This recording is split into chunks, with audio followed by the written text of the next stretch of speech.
அன்னைக்கு வயசானவங்க தான் ஹார்ட் அட்டாக் வந்து இறந்து போனாங்க. இன்னைக்கு குழந்தைகளுக்கு கூட ஹார்ட் அட்டாக் வருதுங்க. அந்த ஹார்ட் அட்டாக் வராம இருக்கணும், ஹார்ட் அட்டாக்கை தவிர்க்கக்கூடிய வல்லமை வாய்ந்த மருந்துகள் ஏதாவது இருக்கா இந்த உலகத்துல அப்படின்னு கேட்டீங்கன்னா, ஜெர்மன் மருத்துவர்களே 1000 வருஷத்துக்கு முன்னாடி இருந்தே யூஸ் பண்ணிக்கிட்டு இருக்கிற மெடிசின் இந்த கிரிட்டாகஸ் ஆக்ஸகந்தான்ற மதர் டிஞ்சர். கிரிட்டாகஸ் ஆக்ஸகந்தா மதர் டிஞ்சர் நீங்க யூஸ் பண்ணீங்கன்னா ஆல்ரெடி உங்களுக்கு பிளாக்ஸ் இருந்தாலுமே அதை வந்து குறைக்கிறதுக்கும் திரும்ப பிளாக் ஃபார்ம் ஆகி ஹார்ட் அட்டாக் வந்து சடனா நீங்க இறந்து போகாம இருக்கிறதுக்கும் டெஃபினட்டா வல்லமை வாய்ந்த ஒரு மதர் டிஞ்சர் அது கிரிட்டாகஸ் ஆக்ஸகந்தா தான். இந்த கிரிட்டாகஸ் ஆக்ஸகந்தா எந்த தாவரத்துல இருந்து எடுக்கிறாங்க, இதோட பலன் எப்படி இருக்கும், இதோட ஆக்ஷன் எப்படி இருக்கும், இதை வந்து என்னென்ன விதங்களுக்கு நமக்கு பயன்படுத்திக்கலாம் அப்படின்றத இந்த வீடியோல சொல்றேன். வீடியோ ஹார்ட் அட்டாக் பத்தின பயம் இருக்கிற உங்களுக்காக. ஜெர்மனில அபிஷியலா NIH வந்து இந்த ஸ்டேஜ் 2 ஹார்ட் ஃபெயிலியருக்கு வரைக்கும் அப்ரூவல் கொடுத்திருக்காங்க இந்த மெடிசனை. இது ரோசேசியா ஃபேமிலியை சேர்ந்த ஒரு தாவரம் தான் இந்த கிரிட்டாகஸ் ஆக்ஸகந்தா. இத ஹாவ் த்ரோன்னுவாங்க. இதோட ஃப்ரெஷ் பெரிஸும் ஃப்ளவரையும் தான் கலெக்ட் பண்ணி மாசரேட் பண்ணி மதர் டிஞ்சரா நம்ம ப்ரிப்பேர் பண்ணி எடுக்கிறோம். 90% ஹார்ட் அட்டாக் எப்ப வருதுன்னா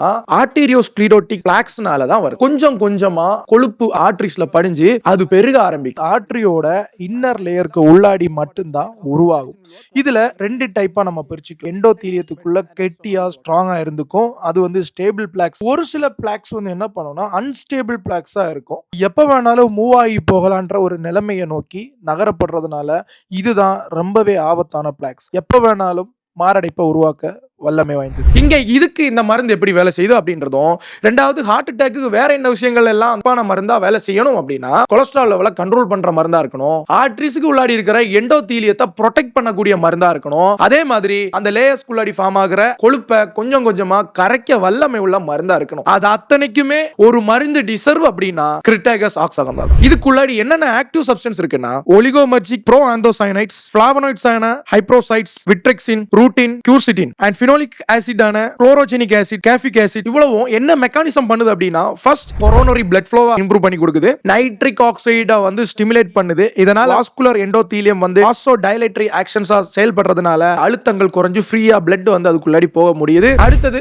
ஆன்டி ஆக்சிடென்ட் ப்ரொடெக்ஷன் தான். LDL ஆக்சிடேஷனை வந்து ரிடக்ஷன் பண்றதுனால ஆர்டீரியல் வாலுக்கு உள்ளாடி LDL ஆக்சிடைஸ் ஆகுறத இது குறைக்குது. அதனாலேயே புது புது பிளாக்ஸ் அங்க வராது. பிளட் பிரஷரை வந்து ரெடியூஸ் பண்ணுது. அலோபதி டேப்லெட்ல AC இன்ஹிபிட்டர்ஸ் எப்படி ஒர்க் ஆகுதோ அதுக்கேற்றபடி இது ஒர்க் ஆகுது. ஆல்ரெடி எக்ஸிஸ்டடா இருக்கக்கூடிய கால்சியம் தான் LDL கெட்ட கொலஸ்ட்ரால் கூட ஏறி டெபாசிட் ஆகிறதுக்கு ஹெல்ப் பண்ணும். சோ அத வந்து கொஞ்சம் கொஞ்சமா பொடிக்கிறதுக்கு இது ஹெல்ப் பண்ணி கொடுக்கும். ரிசர்ச் எவிடன்ஸ் பாக்கும்போது coronary circulation and coronary output and heart ஃபெயிலியருக்கு நல்ல விதத்துல சப்போர்ட் பண்றதா வந்து ஜர்னல்ஸ் ஆஃப் ஃபைட்டோமெடிசின் ரிசர்ச் சொல்லுது. அண்ட் ஜர்னல்ஸ் ஆஃப் ஆர்டீரியோஸ்க்ளீரோசிஸ் என்ன ஃபைண்ட் பண்றாங்க அப்படின்னா LDL ஆக்சிடேஷன் இது இன்ஹிபிட் பண்ணுது. அதனால புதுசா பிளாக்ஸ் ஃபார்மேஷன் ஆகிறத வந்து குறைக்குது அப்படின்னு அந்த ரிசர்ச்சஸ் வந்து சொல்லுது. உலகத்திலேயே ஒரு பெட்டரான ஒரு மெடிசின் ஹார்ட்டுக்கு சப்போர்ட் பண்ணுதுன்னா நான் கண்ணை மூடிக்கிட்டு கிரிட்டாகஸ் ஆக்ஸகந்தா சொல்லுவேன். இத பத்தி உங்க மருத்துவர்கிட்ட பேசுங்க. என்னோட கன்சல்டிங் தேவைன்னா www.drkrishnaiah வெப்சைட்டுக்கு உள்ளாடி வந்து நீட் ஹெல்ப்புக்கு உள்ளாடி வாங்க. நன்றி.